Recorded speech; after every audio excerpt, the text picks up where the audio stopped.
যারা একটা গ্যাস নিয়েছে, সিঙ্গেল গ্যাস নেয়, কিন্তু তাদের গ্যাসটা হয়তো ফুরিয়ে গেছে বা ফুরোতে পারে, তাদের অন্তত একটা গ্যাস সাপ্লাই করুন ইমিডিয়েট। আর দুটো বড় গ্যাস যারা নেয়, আপনারা বলছেন 25 দিন তাদের জন্য বলেছেন, কিন্তু সেক্ষেত্রেও এটাও আছে যে ধরুন কোনো মানুষ হয়তো অনেক দিন আগে গ্যাসটা নিয়ে রেখেছে, তার হয়তো একটা ফুরিয়ে গেছে, আর একটা সে ইউজ করছে, তাকে দরকার হলে একটা অ্যালাউ করুন ইমিডিয়েট।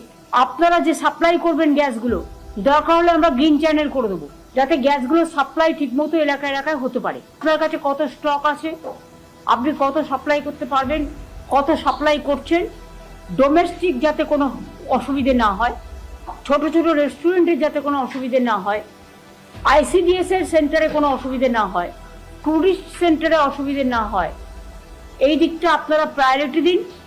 এরপর আপনারা ঠিক করুন। আপনারা তো বলছেন 96% হচ্ছে ডোমেস্টিক আর 4% হচ্ছে কমার্শিয়াল। তাই যদি হয় তাহলে দরকার হলে একদম না দেওয়া থেকে আপনারা 2% দিন, এখন যতদিন আপনার কাছে অ্যাভেলেবেল নেই রেস্টুরেন্টগুলোকে বা যেগুলো ডেলিভারি করে তাদের। গ্যাস সাপ্লাইটা যখন ইম্পোর্ট করে ইন্ডিয়া, আমাদের নিজস্ব থাকা আছে কিন্তু ইম্পোর্টও করতে হয় অনেক, সেলফ সাফিসিয়েন্ট নয়। তারা যদি পাঠায় বেটার, না পাঠালে যতদিন পাঠাতে না পারছে একটা রেশনিং টাইপের করুন।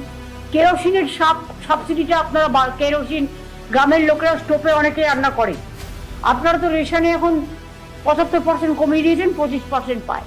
তো কেরোসিনটা আপনারা অ্যাভেলেবেল করে দিন গ্রামগঞ্জে, যারা স্টোভে রান্না করতে চাইবে, যারা গ্যাস পাচ্ছে না বা গ্যাস নেই, ওটা বাজারে অ্যাভেলেবেল করে দিন। আর রেশনে 50% করে দিন, যেটা সাবসিডি দেওয়া হয়।